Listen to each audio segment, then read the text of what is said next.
ATV Radio presenta Documentos ATV.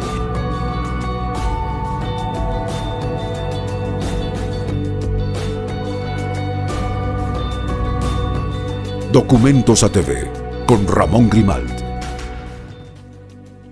Muy buenas noches, bienvenidos a Documentos ATV.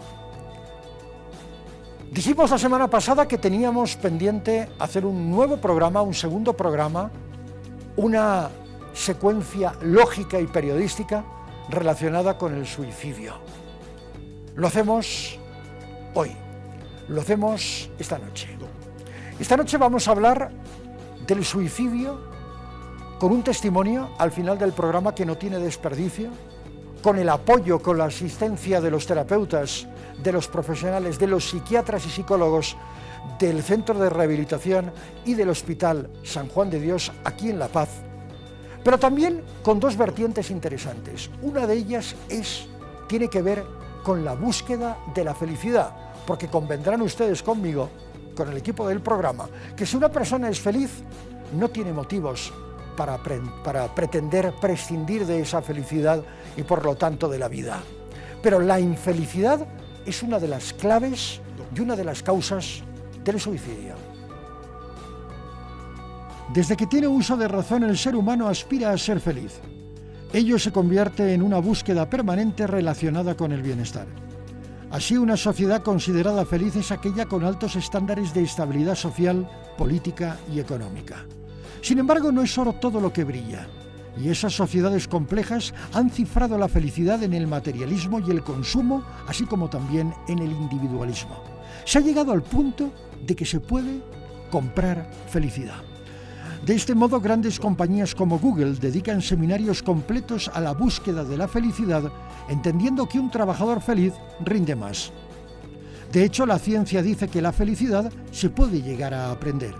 La felicidad es tan importante que no creo que deba verse esto como una tendencia, sino como algo que viene para quedarse. Pronto veremos en las escuelas clases de felicidad. Será parte de todo, de nuestra vida. Según un estudio de la Universidad Inglesa de Warwick, los empleados felices son un 12% más eficientes. Es lo que sucede en Google. La productividad de esta empresa creció en un 37%. Fui policía en Ámsterdam y vi cómo la manera como tratas a la gente puede cambiarla radicalmente. Si los gobiernos, como las empresas, invierten en la felicidad de la gente, veremos una disminución en las cifras de crimen, más innovación y creatividad. Estoy seguro que esto va a venir.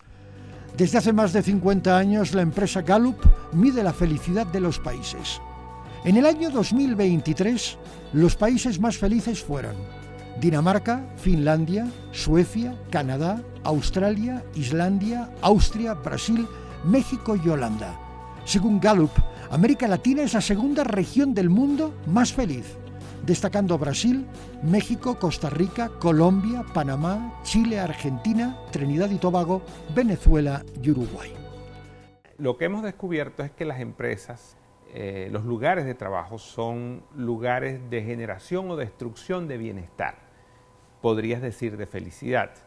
Las empresas tienen un gran impacto sobre los individuos en términos del bienestar que esos individuos tienen, de su felicidad.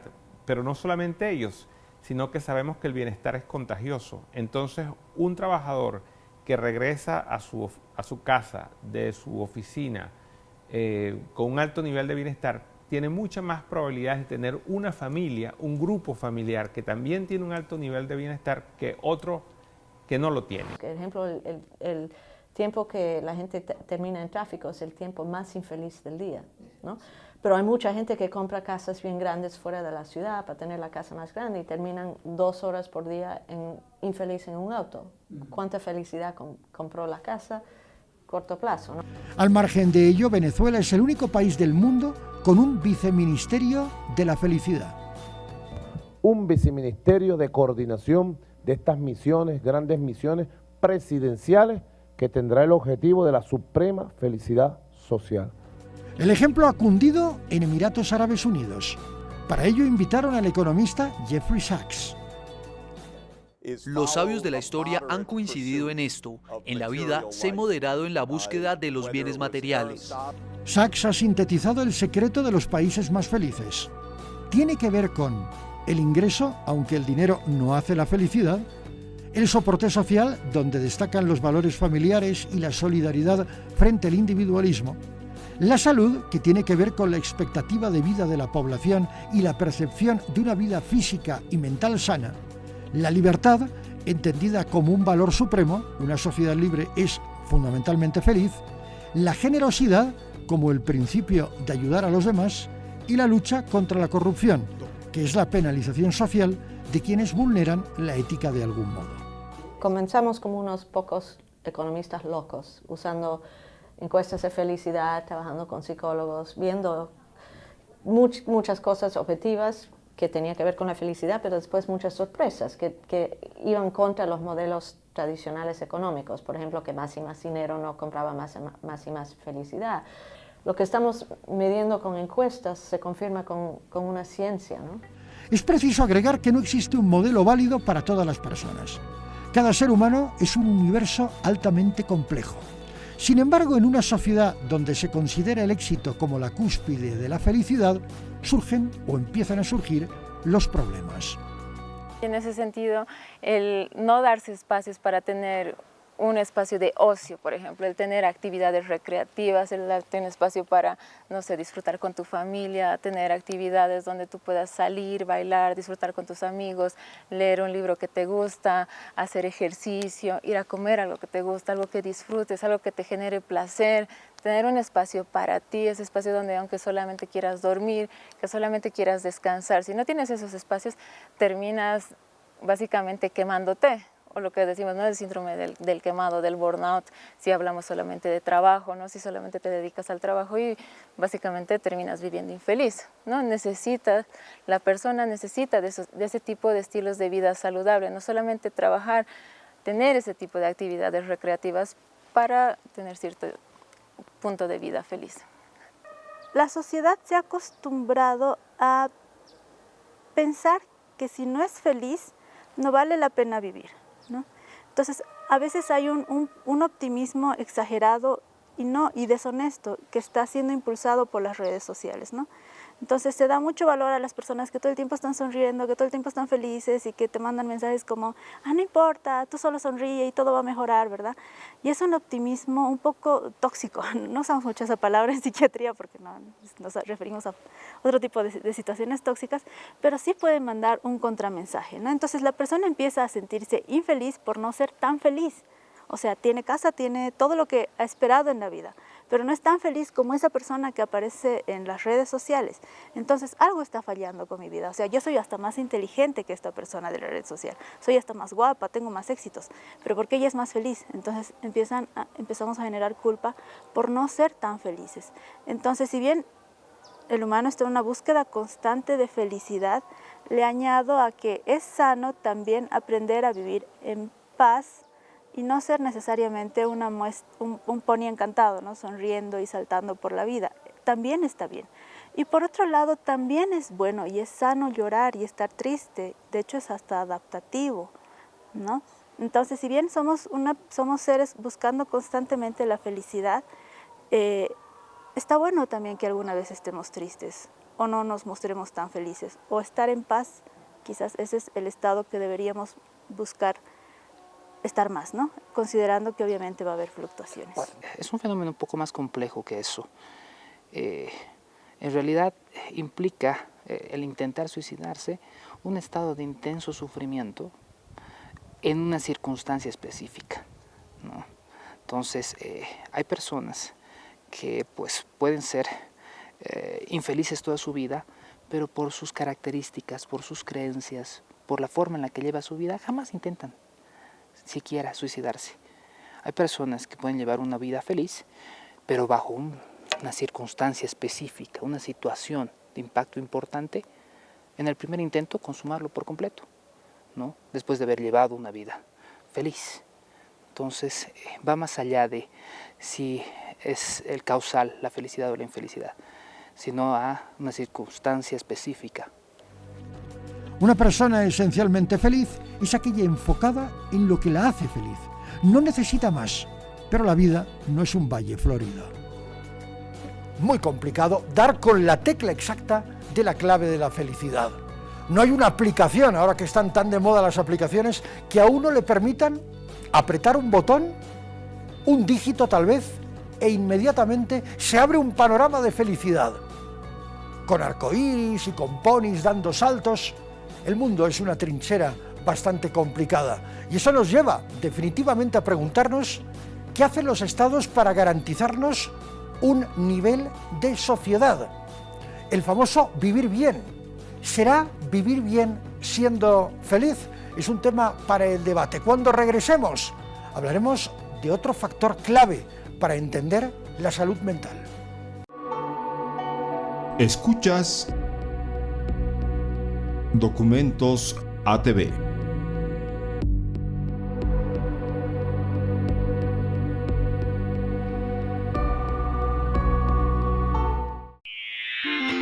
ATV Radio. Una radio para todos. En Oruro, escúchanos en 92.5 FM, ATV Radio.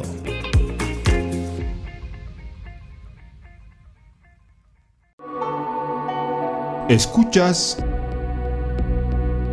Documentos ATV.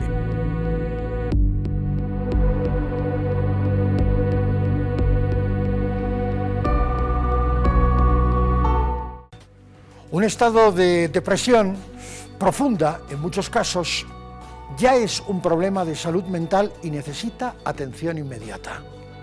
Lo que pasa es que muchos de nosotros creemos que pasamos por periodos de tristeza, periodos de melancolía, más corta, más prolongada, eso depende de cada quien. Pero la clave de la cuestión está en dar con el punto exacto, en saber determinar en qué momento nos sentimos tristes y en qué momento nos encontramos profundamente deprimidos. Una depresión profunda puede llegar a derivar en una crisis de ideación suicida. Uno de nuestros grandes enemigos emocionales es la soledad. Hemos llegado a tal punto que en Estados Unidos hay gente que paga por compañía. Chuck McCarthy es conocido en Los Ángeles como el paseador de personas. Nuestro principal objetivo es ofrecer compañía confiable y segura para dar paseos. Buscamos motivar a los clientes y estimular su mente. Creemos que esta práctica tiene potencial de expandirse en un futuro. Hay estudios que demuestran que en países como Japón, Estados Unidos y Reino Unido, entre el 9 y el 23% de la población adulta sufre de soledad.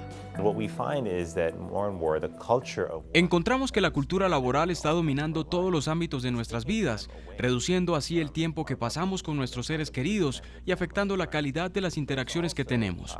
En Japón, el número de personas que prioriza el éxito profesional aumentó de un 11% en el año 2008 a 21% en 2015, con una marcada tendencia al alza.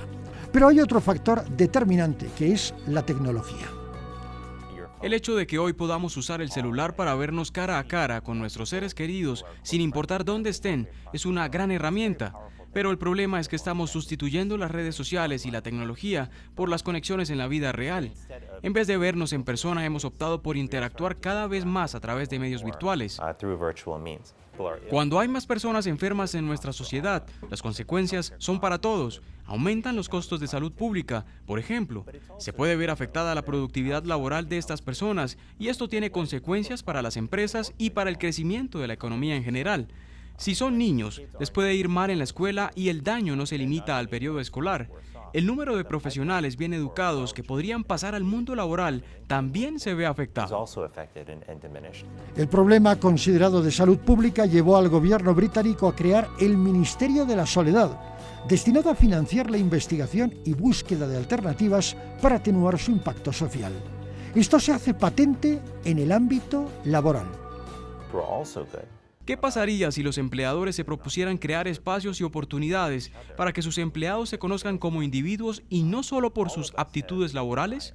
Un deseo fundamental de los seres humanos es darse a conocer como personas, no solo por sus trabajos, sino como madres, padres o miembros de sus comunidades.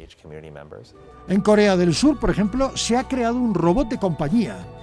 Puede ser un paliativo válido, pero no una solución. Sobre todo cuando millones de personas en el mundo se sienten solas y esa soledad crónica afecta a la salud mental, traduciéndose en sufrimiento. ¿No? Para algunas personas se les puede caer el mundo después de terminar con una pareja. Para otras personas perder un trabajo. Quizás para otros perder un ser querido. Entonces el umbral es diferente en cada persona. Lo real es que cada uno, independientemente de la situación con la que haya cursado, está sufriendo y merece tener un tipo de atención específica. Tener un umbral del dolor bajo no es malo, tal vez no es tan adaptativo, pero no es malo entendiendo que el suicidio es prevenible.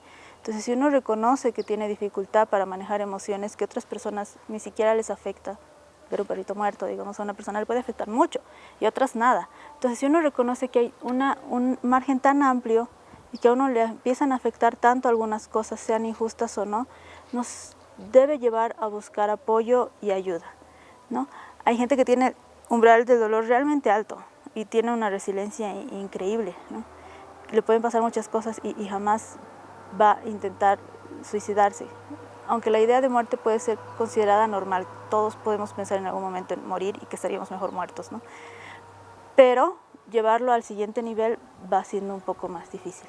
Entonces, el umbral del dolor, si lo queremos llamar así, puede ser definitorio para un suicidio.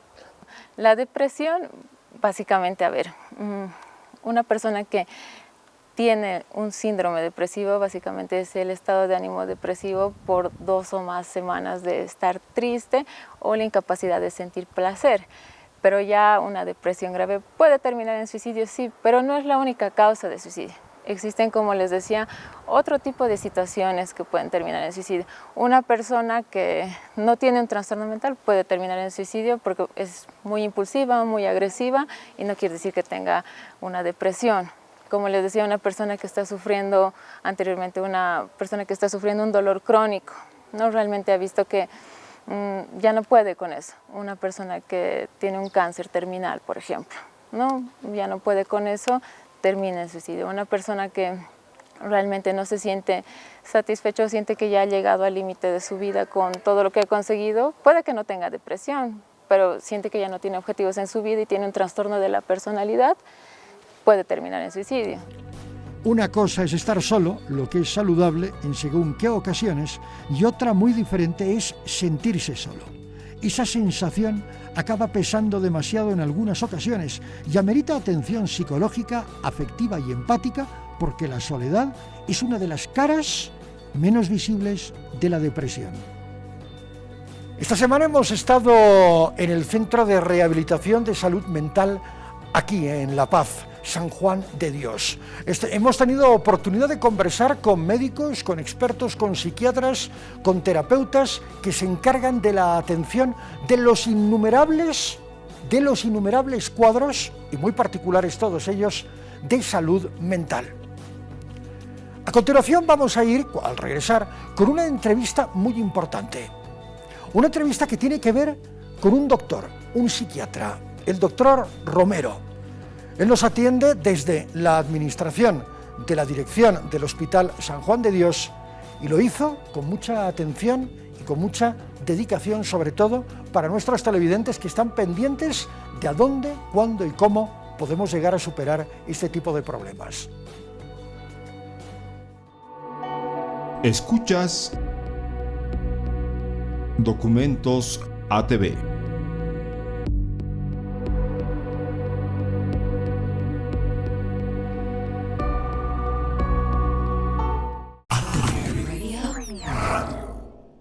En Tarija, escúchanos en 93.7 FM, ATV Radio. Escuchas Documentos ATV.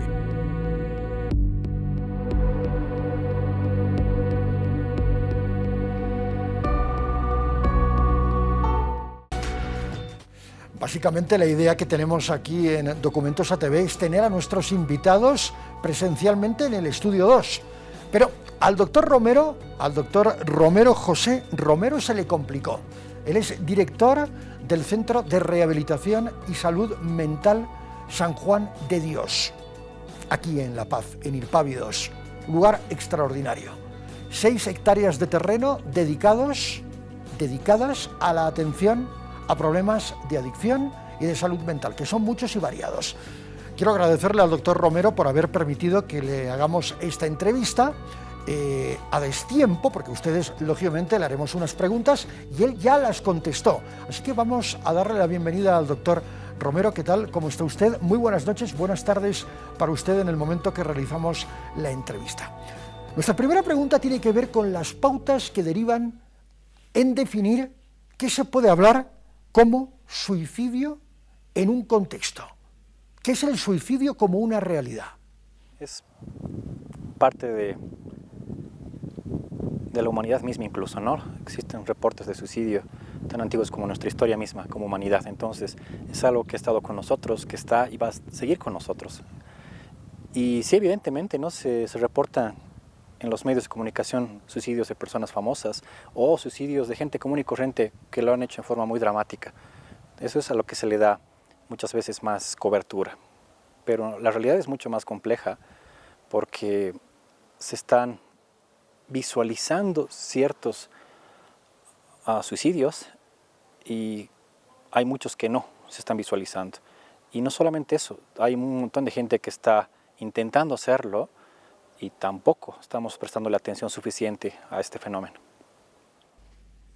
Doctor, a ver, ¿a qué se refiere cuando usted dice intentar hacerlo? Lo que pasa es que estamos hablando de lo que hemos catalogado como conducta suicida. La conducta suicida es una conducta evidenciada en los seres humanos que pues incluye varios elementos. Incluye las ideas de suicidio, incluye las comunicaciones suicidas, incluye los intentos suicidas y el suicidio consumado en sí mismo. Entonces estamos hablando de un conjunto de ideas, de expresiones verbales y no verbales, de actos dirigidos hacia la autolesión y del suicidio mismo. Entonces, muchas veces lo que se publicita es el suicidio consumado, pero no se da dando importancia a los intentos que están ocurriendo, no se da importancia a la gente que está pensando en hacerlo. La gente tiene mucho, no tiene conocimiento en realidad respecto a lo que son las comunicaciones suicidas. Entonces, el universo es mucho más complejo cuando hablamos de conducta suicida, que es algo mucho más grande que suicidio mismo. Perfecto. ¿Qué se denominaría entonces como una conducta suicida? Es mucho más complejo, porque en realidad no es como una línea, no es una trayectoria. No es como que la persona piensa en morir, por lo cual piensa en suicidarse, por lo cual comunica que se va a suicidar, por lo cual intenta, por lo cual lo consigue morir por suicidio. Entonces, no es una trayectoria recta, ¿no? De hecho, sabemos que muchas personas piensan en suicidio y jamás lo van a intentar. La mayor parte de las personas que piensan en suicidio jamás lo van a intentar. Hay muchas personas que intentan por suicidio, pero no van a morir por suicidio. Incluso mucho tiempo después nunca más han vuelto a intentarlo. Y también sabemos de gente que jamás lo comunicaba, no decían nada. Nunca lo habían intentado previamente y en su primer intento lo consiguen. Es decir, consiguen morir en su primer intento. Algunos de estos intentos son claramente muy poco planificados. Es decir, fue cuestión de un malestar emocional intenso y en cuestión de minutos u horas toman la decisión y lo hacen. Interesante que haya personas que pueden pasarse décadas pensando en suicidio y jamás lo van a intentar. Por lo tanto, no van a morir por suicidio. Y gente que no, que llevaba una vida más común y corriente, en la cual pues no hablaban de suicidio, no pensaban en suicidio, les pasa algo crítico, no pueden tolerarlo y se suicidan, con una planificación escasa, muy corta. ¿Qué pasa en los casos, algunos tristemente hemos tenido que cubrirlos como reporteros, en los que una madre asesina a sus hijos para luego quitarse ella misma la vida?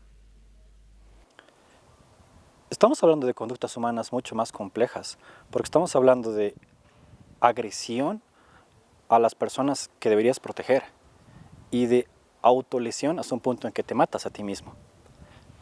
Entender la conducta humana no es sencillo y pues finalmente los psiquiatras entendemos la conducta humana cuando hablamos con la persona que está realizando un acto en particular, ¿no? Porque finalmente nuestras acciones son finalmente y claramente explicables cuando la persona explica por qué hace lo que hace.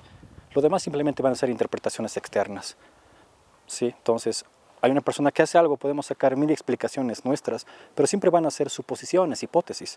Finalmente, porque una persona mata a sus hijos y se mata a sí misma, eso está en función a sus propias explicaciones, a su propia narrativa, a su propia vida, ¿no?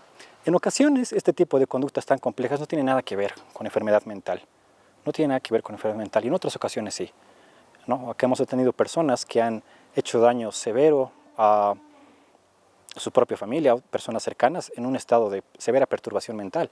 Pero también hay personas que no podrían ser diagnosticadas de nada y terminan haciendo lo mismo, matando a sus hijos, matándose a sí mismos. Entonces, conductas humanas tan complejas como el homicidio, el suicidio, en algunos casos sí se explican por alteración mental, y en otros casos no. Y en esos casos que explica, entonces, pues habría que hablarlo con las personas que lo hacen. Pero también sabemos de las personas que lo piensan, ¿por qué lo hacen? Generalmente este tipo de acciones suelen ocurrir en situaciones que llamaríamos extremas. Básicamente una persona se suicida cuando ha llegado a un punto en su vida en el que no ve mejor opción que el suicidio para aliviar su sufrimiento presente, ¿no?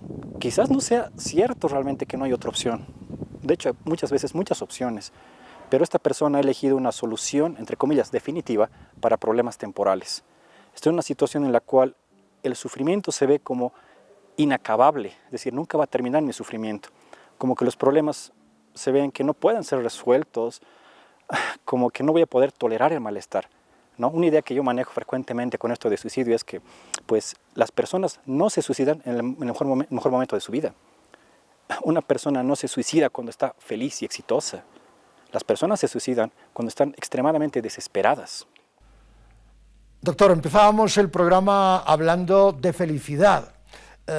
¿Qué se puede decir de una sociedad, la actual, que más allá de ser acelerada, de estar excesivamente mercantilizada, cifra como bien mayor la felicidad, pero vinculada con el éxito?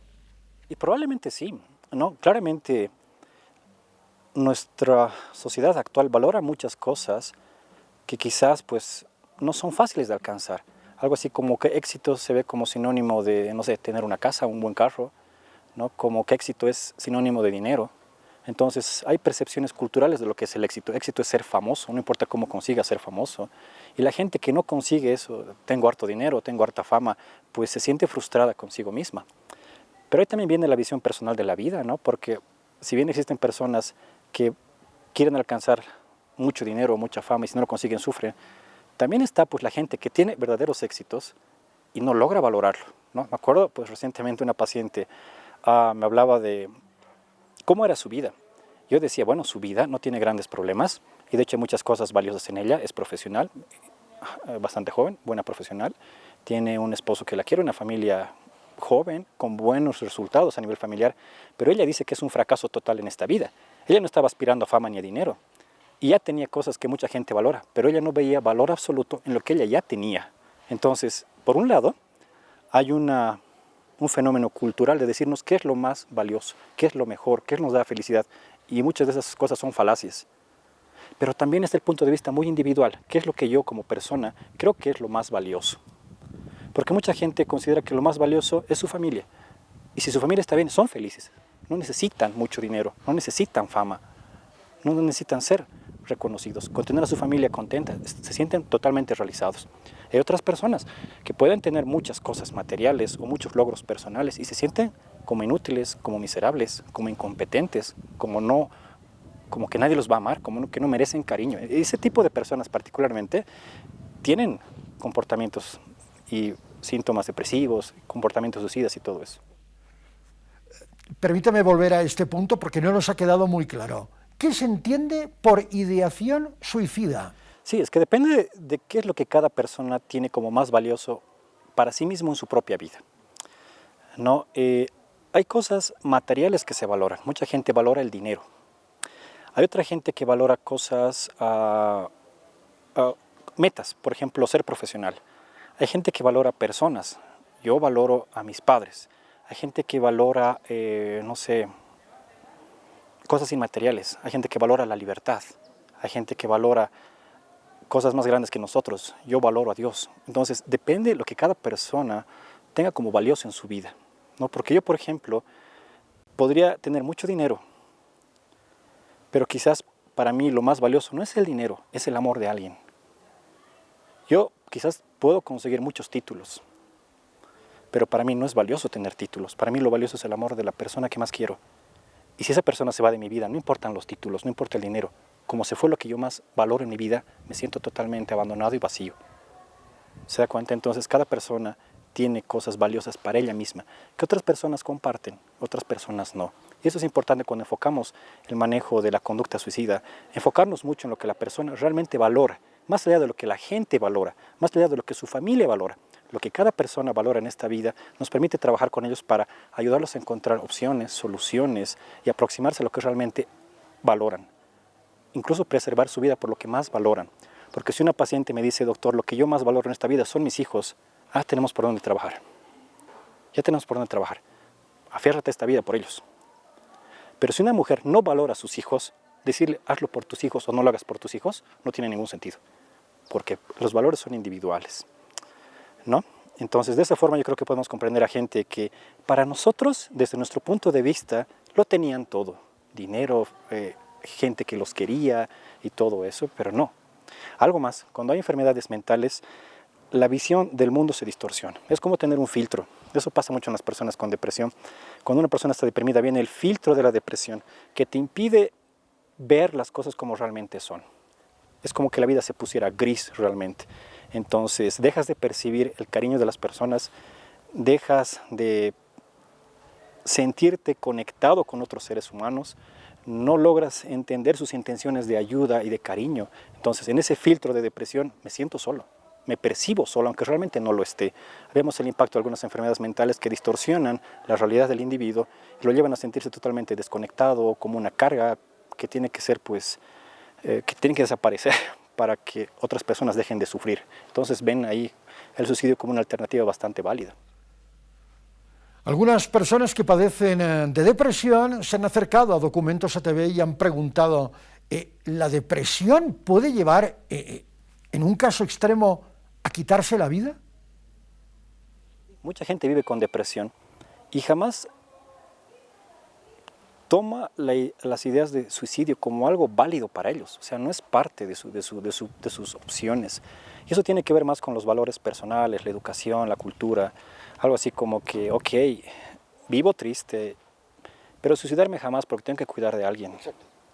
¿No? Entonces es como que mi familia es más valiosa que mi propia vida quizás, ¿no? O lo que yo puedo hacer por alguien más es más valioso que mi tristeza. Entonces mi tristeza puedo ponerla por acá un rato y puedo funcionar porque realmente yo valoro, necesito y quiero ayudar a otros seres humanos.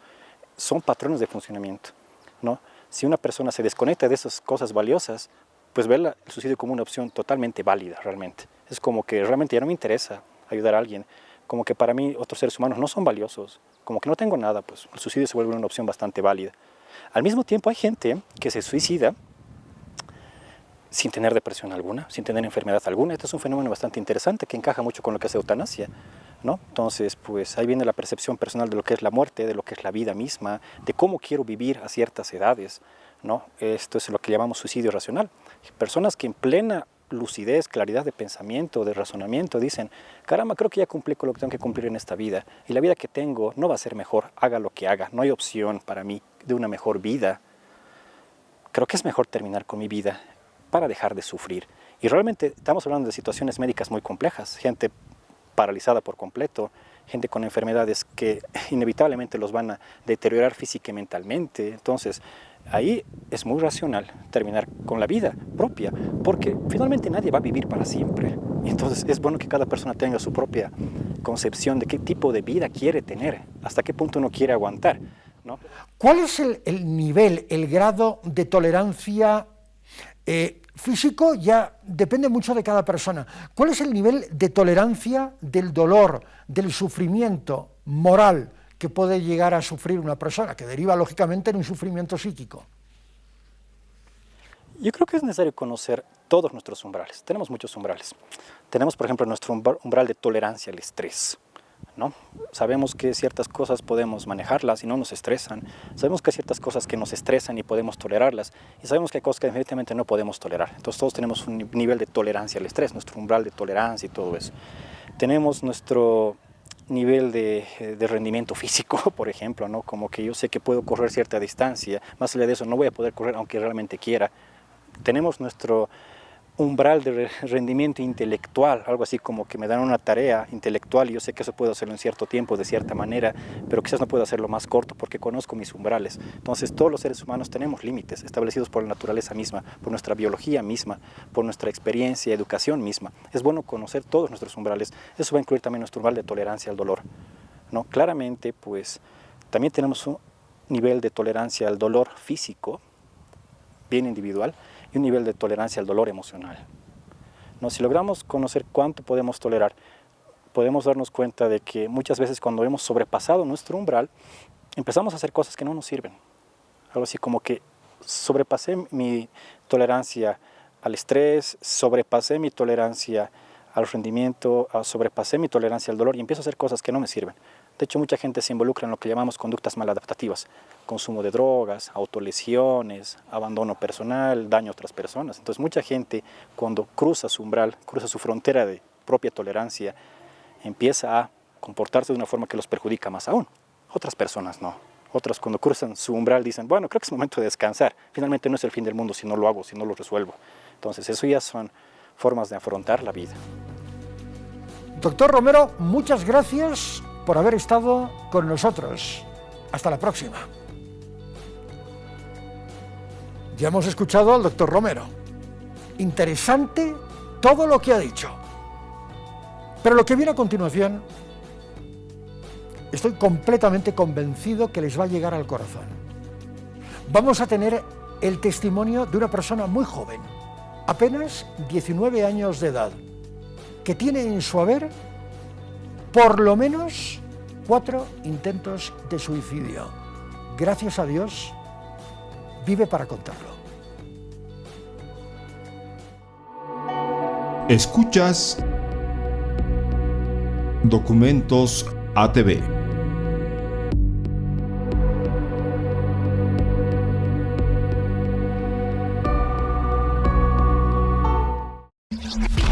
Sintonizas ATV Radio.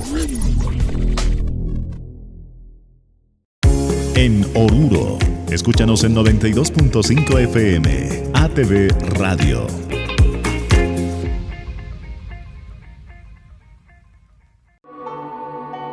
Escuchas Documentos ATV.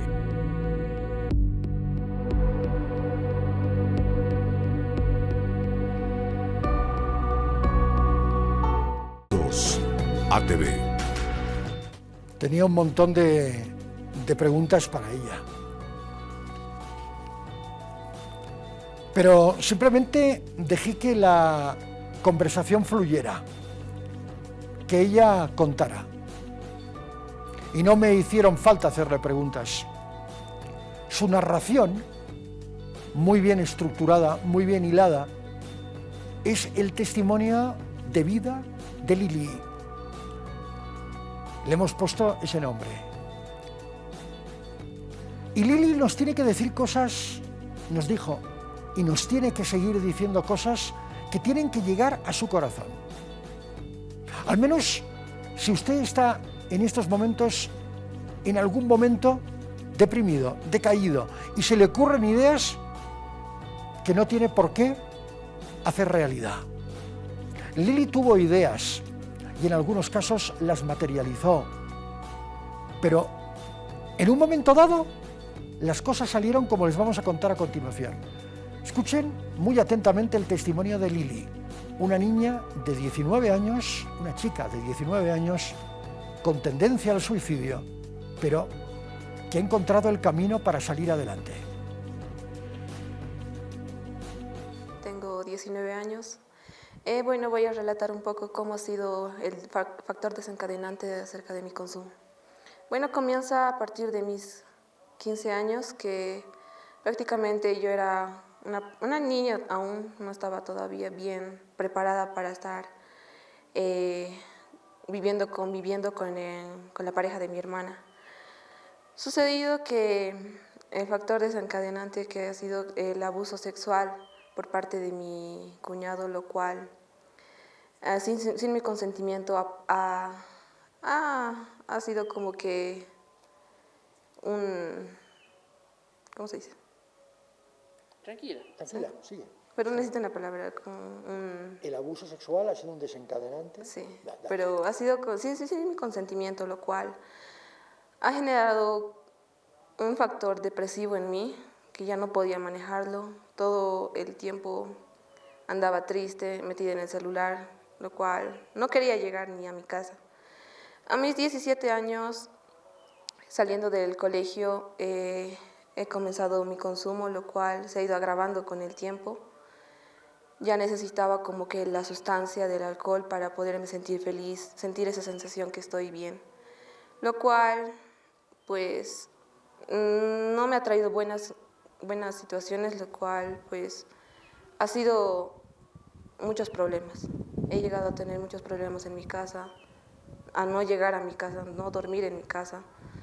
Y, pues, ahí es donde comienzan más los recuerdos que me han pasado a mis 15 años del abuso sexual. Para no sentir esos recuerdos, esa tristeza en mí, me iba a consumir, lo cual pues ha sido muy fuerte el consumo que he tenido porque ya no quería dejarlo. Y fue que ya el año pasado, que es 2023, mi consumo ha sido como que agravándose y pues fue que por el mes de agosto fue cuando me escapé de mi casa. Me escapé porque justamente había ido a consumir y por miedo a que mi familia me diga algo, no quise llegar a mi casa. Me fui hasta la última parada del minibús. El chofer me hizo despertar y me dijo que esa es la última parada y fue que yo me di cuenta que era ya las 11 de la noche. Y justamente era como que yo estaba saliendo de la universidad y para decirle que se han atrasado en mis clases no servía esa mentira. Y ya no quise llegar, me dormí en un barranco, lo cual estaba alucinando. Sentía que alguien me iba a rescatar para poder dormir ahí con alguien en una casa, pero solamente era un sueño, no era verdad y me sentía muy mal, me sentía con frío. Y rato que ya amaneció al día siguiente me fui otra vez a consumir. Me fui donde una amiga y me fui a consumir, lo cual esa salida duró como una semana que no llegué a mi casa. Sí, mi familia me buscaba, no comía en la calle porque prácticamente vivía como que en mi desayuno era una bolsa de agua, mi almuerzo una bolsa de agua. Y ha sido fuerte porque ya no podía soportar, tenía tanta hambre que hasta me sentía como que me iba a desmayar.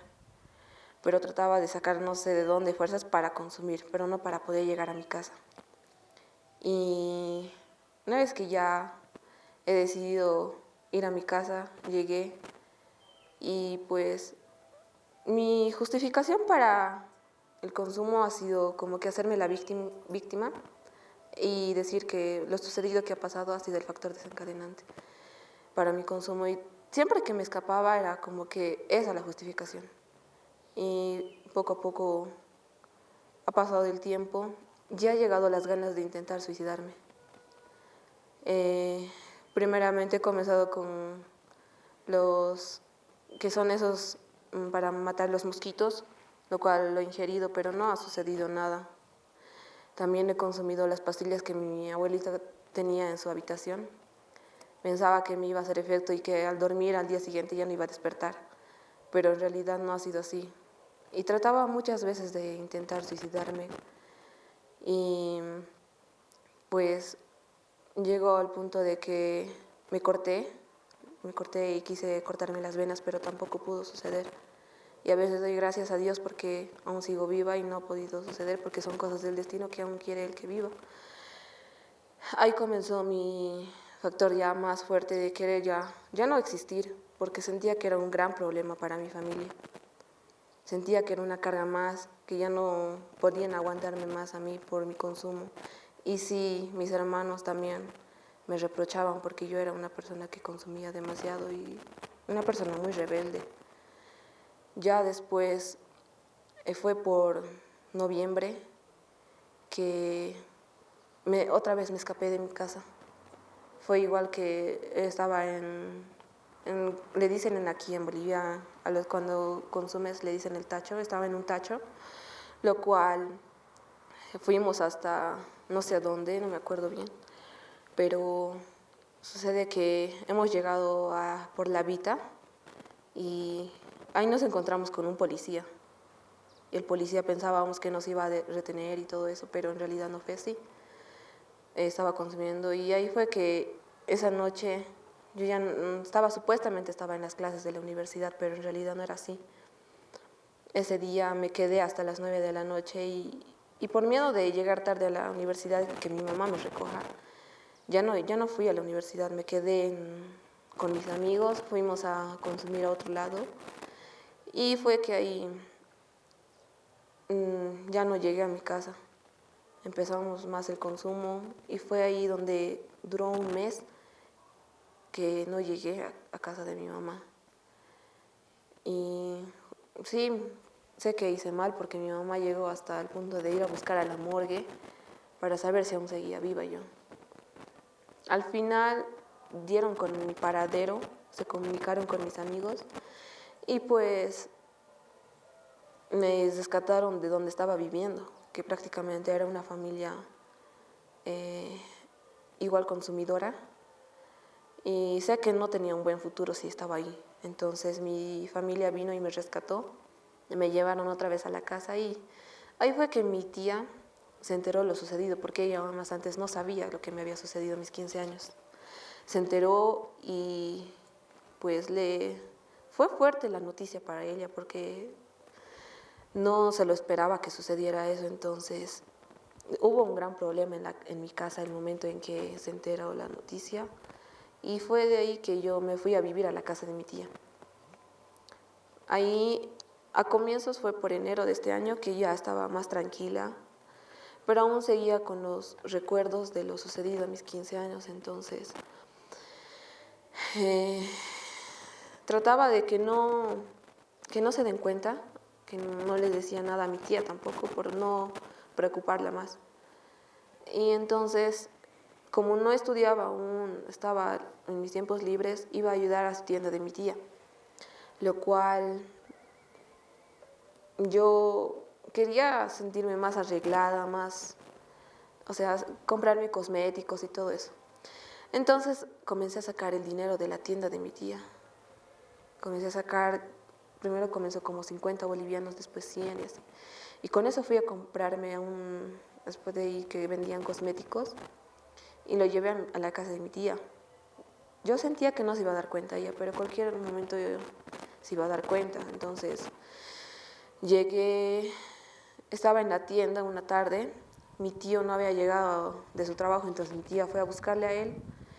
Llegaron a la casa y ahí fue que mi tía vio que yo tenía muchas cosas en ahí, cosas que ella no me había dado, todo eso. Entonces regresó a la tienda, me dijo, recogeremos, vamos a la casa a hablar, y en ese momento sí me puse de miedo porque ya estaba distorsionando de que no, ¿qué va a pasar? Entonces pasa que llegamos a la casa, me empieza a decir que de dónde he sacado el dinero y todo eso.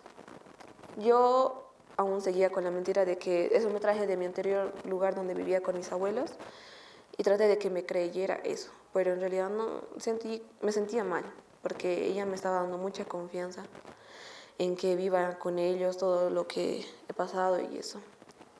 Entonces estábamos un poco distantes.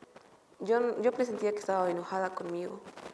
Pasa que una tarde, como tenía el dinero que había robado, fui a comprar el raticida para envenenarme. Y justamente ese día mi tía salió a comprar materiales esos. Entonces yo fui a la tienda, fui hasta a buscar, no sé, traté de volver lo más rápido que pude.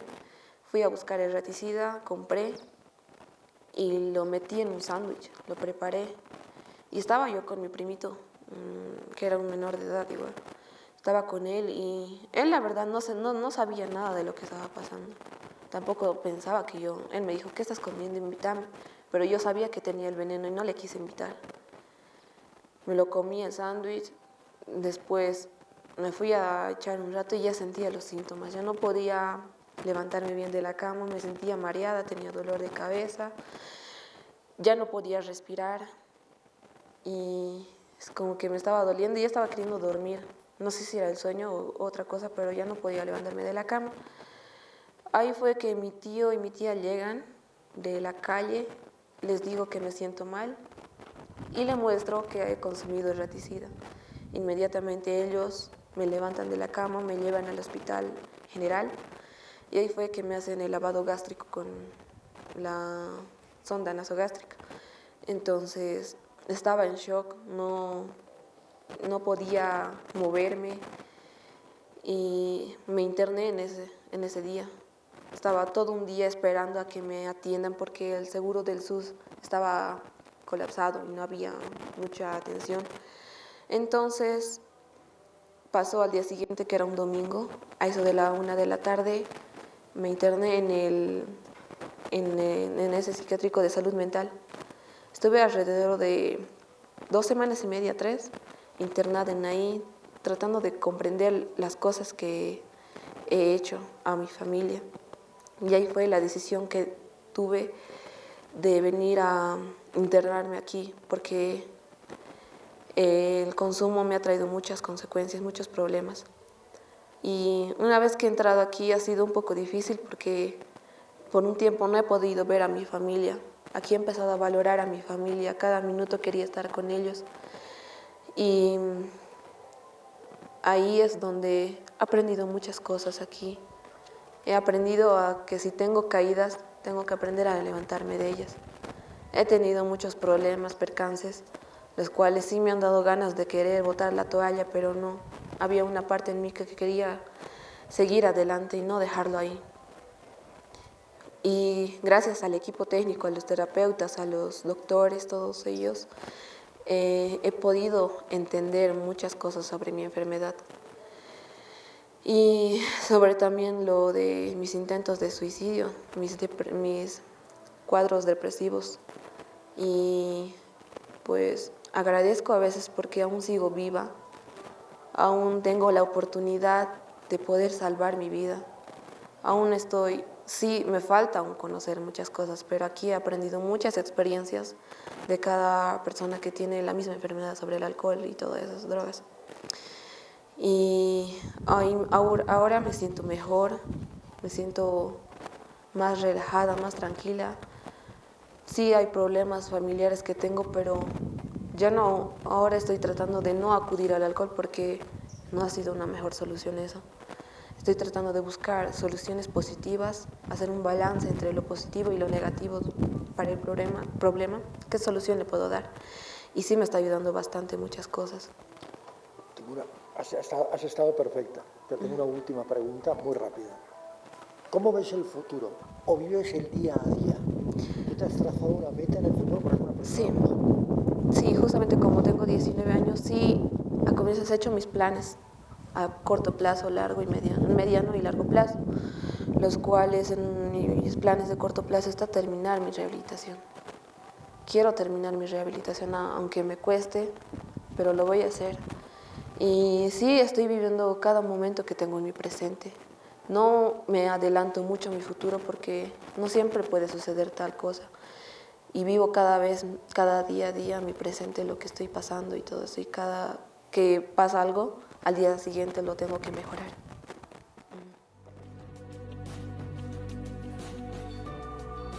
Sobrevivió. Lili sobrevivió y lo sigue haciendo con la terapia adecuada.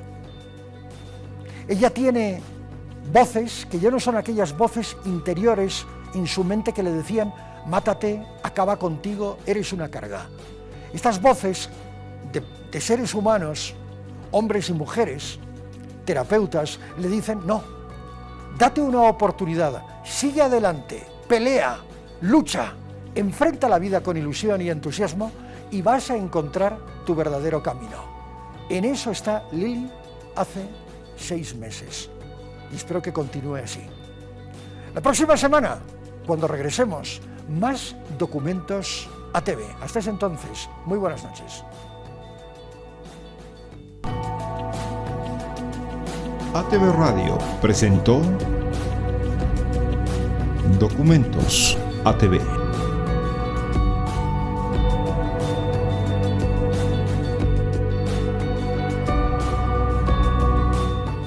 Documentos ATV con Ramón Grimalt.